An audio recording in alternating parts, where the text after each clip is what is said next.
This is the first joint global forum with Hollywood Foreign Press Association and the World Bank. By partnering with Hollywood and many other leaders in the entertainment industry, we have generated evidence on how powerful this tool really is in changing attitudes and behaviors and mobilize social action towards a better world. Frankly, banks work with the government, and they must work with the government for banks to stay afloat. So one of the key things we have to do is get the government in league with the understanding that this is one of our largest taxable resources. This is one of the key elements that we have here. If we're going to give grants, why aren't we giving them logically?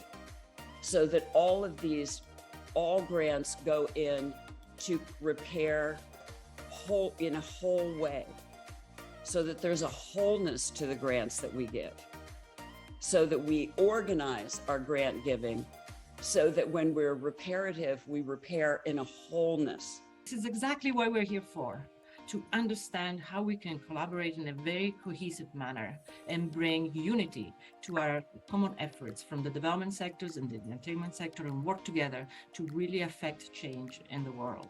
I think in New York, people look at the United Nations and they see this glass building on First Avenue and they imagine the diplomats inside and what they're doing.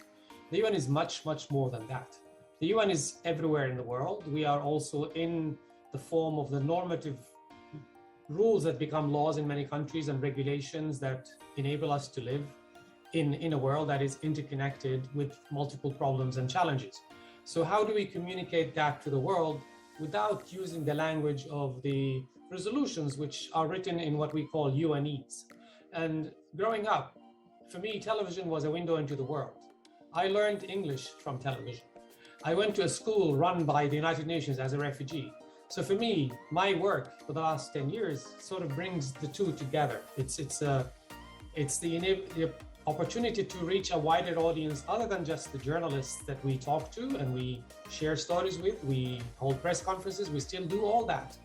But what I have been involved with directly in the last 10 years at the UN is how do we bring the UN and what happens in the UN, the stories from the UN, the concept and the principles to the widest possible audience, not as a direct advertising, not as, this is what we are telling you because we are the United Nations, this is what world leaders have agreed to. No, through soft messaging in a way that is more engaging, that will actually, and most recently, we recognize that the way to really change behavior and change people's minds is through stories.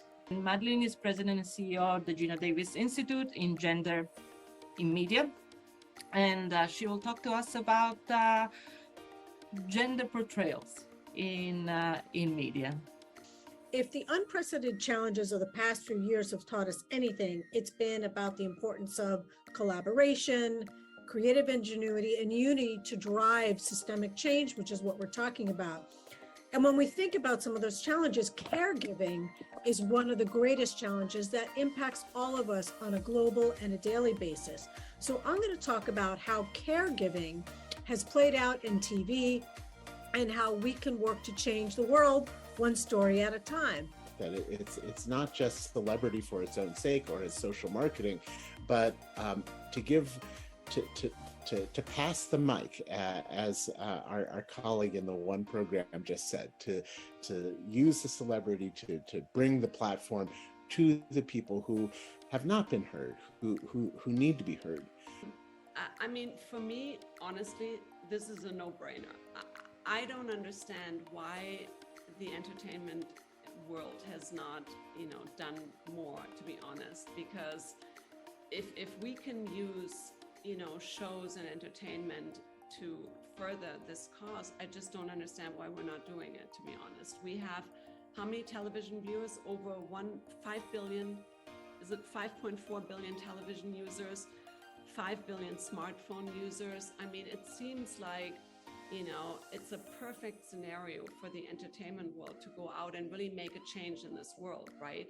So, I mean, I've myself watched shows on, HBO had several shows built around, powerful storylines involving HIV and AIDS and, climate change. And I think those topics can really be included more. I think, I think we can build on that. I think storytellers have to come out and just reimagine what stories they want to tell, and really use the storytelling in a positive way, and build on that, and engage the audience. It's as we know, it's not a one-way street anymore. There has to be definitely communication and ideas, and I think there's just so many ideas that could be really have an impact on all our lives. So I'm actually a little bit puzzled why this is not done more, to be honest.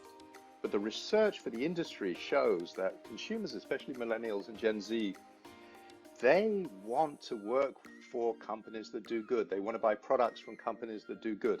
It is a competitive advantage in the marketplace, apart from you should do it because it's the right thing to do. At the individual level, talent, celebrities, storytellers may not find it expedient, may not find it profitable, or they don't have the knowledge, or they haven't really gotten the information about how this can help their brand. But I do think that if we have, like the HFPA, we have such kind of associations of entertainers where they come together and collectively decide that this is something we need to do because we know the influence that we wield over populations in terms of how we help to change or catalyze change in a particular way, even negative changes. So they're the trailers. They basically trail the blaze for all kinds of things. So if we are able to get this kind of collective to also think about the positive impact that they can have in terms of not just the content of what they do, but even the way they portray some kind of culture and norms, right? Especially talking about the things that Madeleine talked about, the level of consciousness that we cannot perpetuate existing stereotypes unless to doing that we have to be deliberate, and as such at that collective level take a decision such that script writers and actors and actresses can at least have that as a kind of indicator to say, are you perpetuating some stereotypes that have negative consequences by this story? And then be more conscious of that. So I think collective action is important. I think, because our membership is so diverse and we come from 55 different countries, and hopefully from, many more countries in the future as we're adding more members to our organization, I think we have a very good perspective on what is going on in the world and the cultural beat on really the entertainment world around everywhere. So, our members have historically awarded, people that other award shows haven't. So, especially people like, for example, Guillermo del Toro, or just this year we awarded Squid Game. So, and those are things that I think we're seeing very much our organization is pointing out. The world has grown. We are very proud of being trailblazers when it comes to finding hidden gems and talent from around the world. And, I think in that way we can introduce, new talent to the world, and also see how important it is to have this talent speak out about certain issues. I think this is, for us foreigners, especially important. And, as the world grows more and more. What are the commercial incentives, right, for scaling up edutainment? And a good statistic is that as Netflix subscriptions are saturated in the US and other developed countries, subscription rates in developing countries are rapidly growing. So there's also that commercial angle of producing more diverse, more global stories that are being consumed in developing countries, major clients of Netflix and many other producers and distributors of entertainment media. To your question, edutainment, that positive movie, documentary can hit the right notes for you to empathize towards other groups and change your attitude and behaviors in a positive manner.